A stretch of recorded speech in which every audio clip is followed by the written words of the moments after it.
Hey, what is up, everybody? Platform Disciple here, and we're going to be starting our review of all of the Revelations cards. But before we get into that, I did want to reference the previous video I posted and just say thank you to everybody for supporting me sharing an opinion which could have been more controversial about the reveal stream.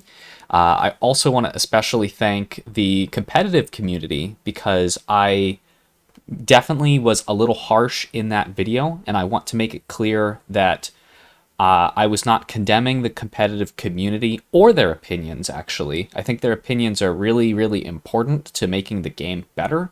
I just think those opinions need to be shared in a specific setting. And similarly, I want to make it clear that I would like to see the return of more competitive game modes. Playing ranked was my favorite way to play the game way back in the day.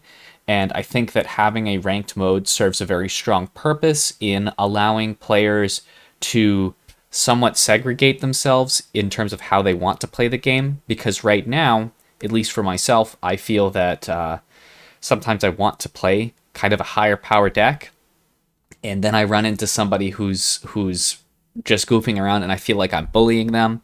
Or on the opposite side of the spectrum, sometimes I want to try something goofy, and I run into somebody who's running a very cutthroat list, segregating the player base by preference.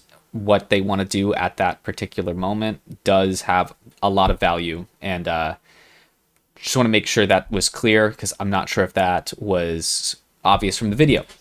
But I did mention that I would be reviewing the new Revelations cards in terms not of their power, but how excited I am to play with them. So before we kind of start on our crusade here, going through the whole list, I want to cover exactly how I'm going to be doing that.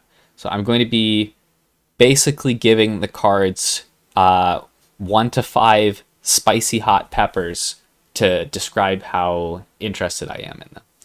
And the thought here is that 5 spicy hot peppers means that I'm excited enough to play with the card that I'm likely to put it in a deck or build a deck around it really on like the first day that the set becomes available. And on the other end of the spectrum, 1 spicy hot pepper means that I'm probably not going to put the card in a deck ever unless I see somebody else do something really creative with it that inspires me. And these are my personal preferences. They are not related to the power of the card necessarily.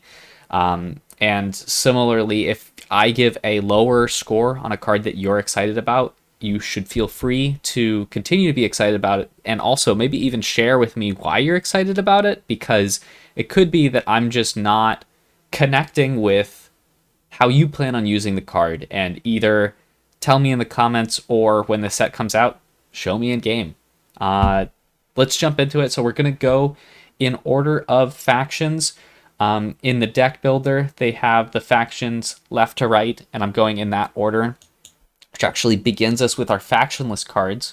And there's only 3 factionless cards, so this is going to be a pretty quick video. And I did mention some of the cards I'm going to be giving 5 spice. Some of them are going to get 1. Some of them are going to be in between. So just to be transparent here, we're starting off with Traveling Medic, and this guy is a 1 spice for me. I'm sorry, but basically my feelings on the cards, on this card, is that I don't think he does something that really inspires me to put him in the deck. We have other ways to gain health in this game.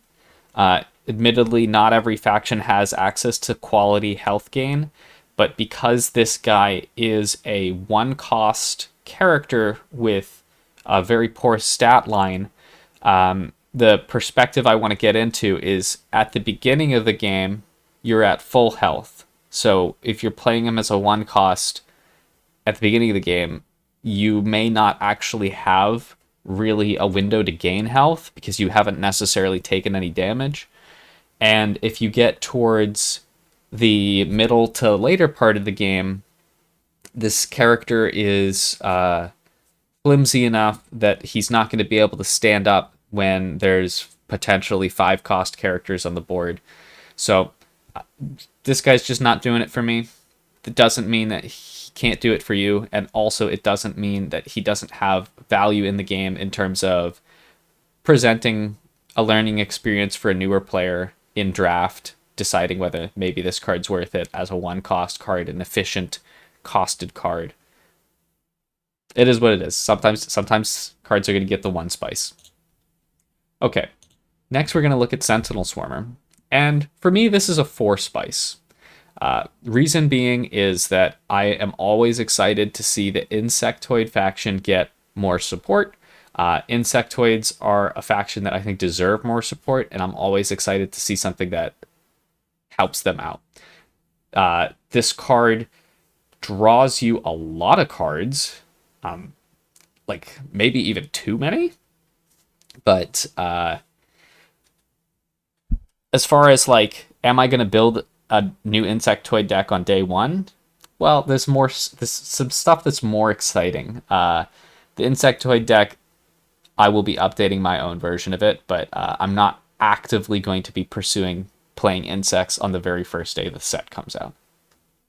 Okay, and our last factionless card, the man, the myth, the legend, Filthy Larry. He's a 5 spice for me. I do think that, so just to cover, I think in the previous video I talked about Filthy Larry. This still holds to be true. I do wish that he was a little easier to include in your deck, because his effect is so cool, but his cost and stat line is not really cool. But I think that it's okay for this card to be one that's fun and goofy and doesn't have to be a card that goes in every deck.